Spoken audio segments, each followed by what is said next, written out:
سے خراب تر ہے، نازک سے نازک تر ہے۔ انسان کو سب سے پہلے ایجوکیشن پر آیوجن کرنا ہوگا، ایجوکیشن پر محنت کرنی ہوگی، ایجوکیشن پر کاوش کرنا ہوگا، جدوجہد ہوگا۔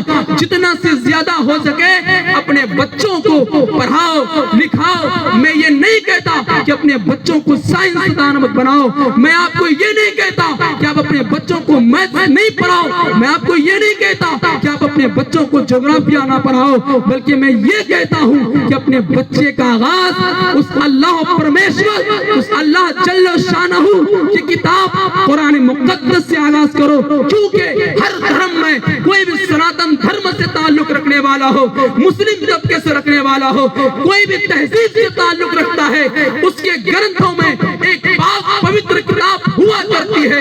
اس کتاب کے ناطے ہر انسان اپنے عمر کی دہلیز پر برکت پا جاتا ہے۔ یہ کتاب رشد و ہدایت ہے۔ اس کتاب کے ماننے والے، اس کتاب کے ماننے والے ہمیشہ ذلیل و خوار نہیں ہوتے، بلکہ کامیابی و فتح نصرت کے دہلیز پر چڑھ جاتے ہیں۔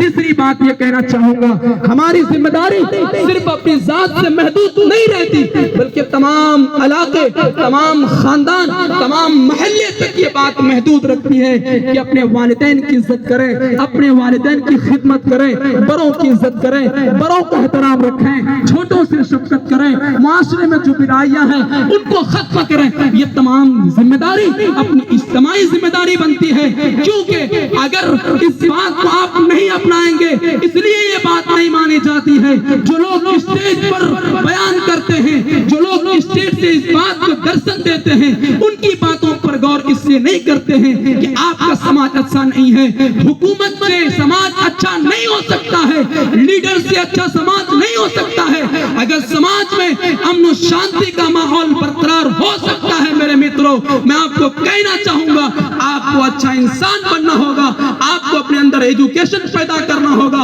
آپ کو اپنے ماں بہنوں کو پردہ میں رکھنا ہوگا، اس کے بعد آپ کا سماج اچھا بنے گا، آپ کا سماج آگے بڑھے گا، آپ کا سماج ترقی کرے گا، اس وقت کرے گا۔ اور دوسری بات میں آپ کو یہ کہہ دینا چاہتا ہوں، کیونکہ وقت کی قلت دامنگیر ہے، بڑے بڑے شعراء اسلام تشریف فرما ہے اور علماء ربانی اسٹیج پر جلد از جلد جلوہ فگن ہونے والے ہیں۔ میں آپ کو صرف ایک بات بتا دینا چاہتا ہوں میرے متروں، آپ کسی بھی کام کا اگر حکم دینا چاہتے ہو تو تم خود اپنے آپ کو بدل لو۔ جو کام تم کہنا چاہتے ہو تو اپنے گریبان میں جھانک کر کے دیکھو اس کے لائق ہیں ہم یا نہیں۔ جو کام کا ہم حکم دیتے ہیں پہلے اپنے آپ کو بدلو، اس کے بعد دوسروں کو حکم دو۔ اور جو لوگ نیکی کے کام میں اچھے راستے پر ہدایت کرنے کے لیے اٹھے ہوئے ہیں، کھڑے ہیں، ان کی مدد کرو، کیونکہ قرآن مقدس کی ایک آیت ہے وَتَعَاوَنُوا عَلَى الْبِرِّ وَالتَّقْوَىٰ، نیکی کے کاموں میں مدد کرنے والوں کی امداد کرو، تعاون کرو۔ اسی کے ساتھ میں اپنی بات کو ختم کرنا چاہوں گا اور ایک اشعار پر ختم کرنا چاہتا ہوں۔ مختصر سا وقت میں مختصر سی بات، شاید کہ اتر جائے تیرے دل میں میری بات۔